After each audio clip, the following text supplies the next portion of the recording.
Hey y'all! Basically, I'm just gonna start talking about why I think maybe we're all a little bit confused, okay? I see a narrow way through, you know what I'm saying? So basically, what I just want to talk about is why nobody cares about anything anymore, why nothing means anything anymore, basically why life has no meaning at all. Anyways, basically, our current world is like a weird homunculus of a lack of meaning and oh my God, hold on. Religion has died, and that means God has died, but we're all still living based off religious ideals, okay? So if you're watching this and you're saying, oh, you know, religion is silly, I don't believe in God, it's kind of weird because all of your morals come from religion, even if you don't like see that. For example, like just the idea of thou shalt not kill their neighbor, you don't kill, you don't steal, and people kind of think they don't need religion to have morality these days because I mean the modern person thinks they're very smart, a lot smarter than they actually are, and I mean including me. That's kind of just a testament to how strong these religious ideals are, that people are so confident in the ideals that they've learned from religion that they think they don't need religion anymore. There has been this kind of like complete overhaul of the way we interpret the world around us just because of how fast technology has risen and the idea of rationality and logic and, you know, the imperial system and imperial fact, just meaning like we think we're very book smart now, so we don't need any of the mystical spiritual stuff, which is obviously proving to be completely untrue. Think about it this way. Think about like if you're in a game and you know you have like skill trees. Basically put all our points into technology and none into spirituality, but the game still has elements of spirituality, so when we run into those things we have no idea what to do. That's a good analogy, hold on. So basically we don't think spirituality is a real thing basically in today's society, but we still run into it and it's still a part of our being. So we basically see things in two ways. If you see an object, you see it physically and you understand it physically, and then you understand its spirituality, basically what it means.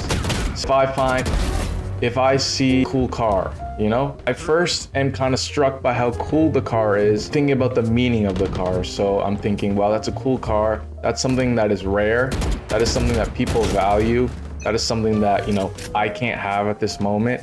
So I start thinking about the car's kind of spirit, the meaning of the car. And then you kind of understand the physical makeup of the car. Basically, that car is metal, it has tires, you know, but most of your energy goes into the spiritual meaning of the car. Like, what does the car mean?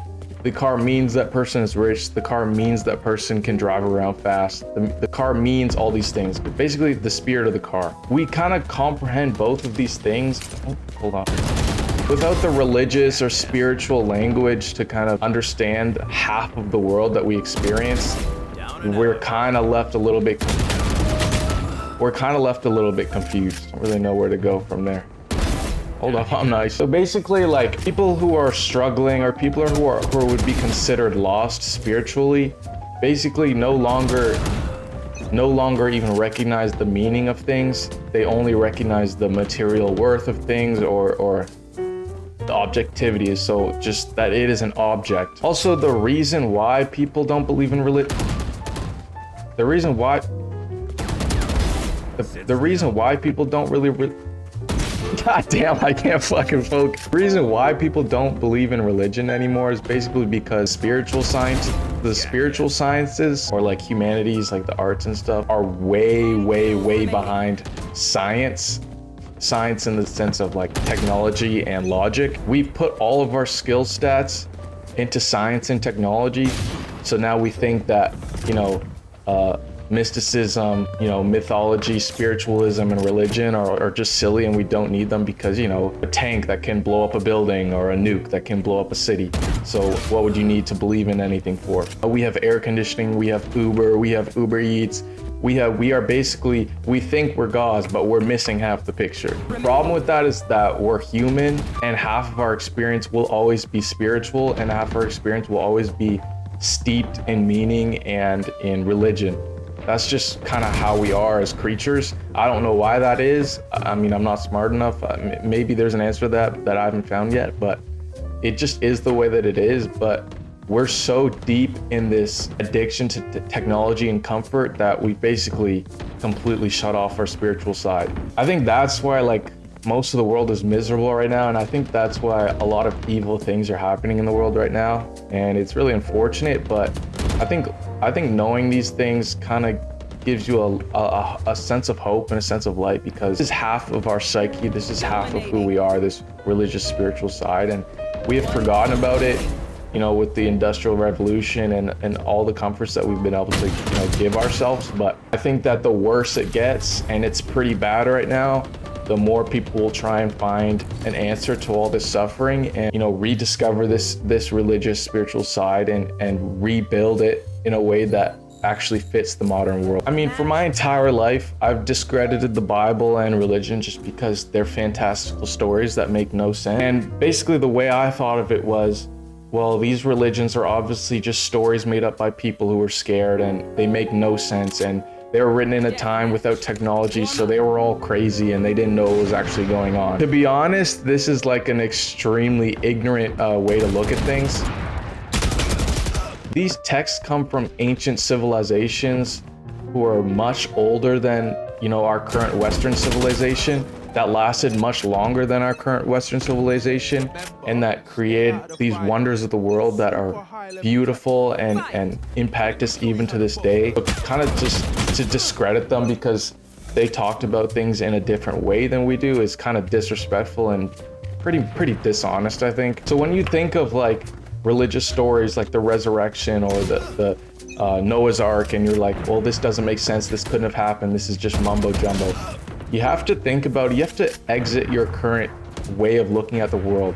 We all look at the world through numbers, through logic, through science. So of course, you know, the teachings and the knowledge of these past civilizations who just didn't think the way that we do are gonna sound crazy. I don't think that makes them any less real. I think that just means they were smarter in a different way. Basically, they didn't have Uber Eats, but they had meaning in their lives. They had purpose, and they weren't, you know, stricken by anxiety and depression and obesity. I think it's important to understand that these ancient civilizations that wrote these books and these stories simply thought completely, they didn't think in objective fact like we do. They thought through stories and myths and ideas, imagination. So all these stories that you're reading in the Bible or the Quran or you know, any ancient text that you think is like some misguided mumbo jumbo by, you know, people with sticks and stones, they're talking about real things that you just don't understand because you don't have the grammar to understand it. I think this is like a really super exciting idea that I'm really upset I just discovered recently. It kind of just opens up like a whole new, pretty much way of looking at the world and all of these ancient texts that are actually filled with like priceless knowledge that I think most people just disregard because they physically can't, due to the way that we look at the world, comprehend what these people are saying. When they say, you know, the bush was on fire, or he rose from the dead, or all these fantastical stories, they're not saying that actually happened. They're expressing an idea through myth and through story, because it's easier to feel that. It's easier to feel that, and it's easier to pass on these kind of spiritual ideas that can't be measured and can't be explained logically. I'm not sure why we can't. That's a question that I don't really have the answer to, but it is real knowledge that I think maybe our brains just struggle to comprehend.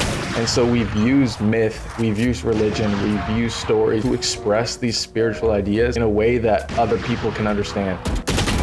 Fuck you. Another interesting thing about this issue is that there's basically, you see two types of people in the world today, and very rarely somebody that is able to kind of incorporate both worldviews into their perception of the things around them. So basically there's one kind of person, so there's like the crazy, you know, religious fanaticals of today, which are, I mean, just so lost. They basically think that the texts, these religious texts, are fact, even though they were written in a time period where objective fact wasn't even a thing. And I think that's just such an interesting fact to just know, and that's like an easy thing to understand, that, you know, the times when these things were being written, the idea of objective fact wasn't even a thing. Everything was basically evolving. So you look at something, you see you feel the meaning of it, and and then you adjust according. Now things are written down, things are fact, things are this or that, they're ones or zeros. Something like the Bible literally can't make sense in the modern world because we've turned basically a mist that, you know, changes literally by the moment, which is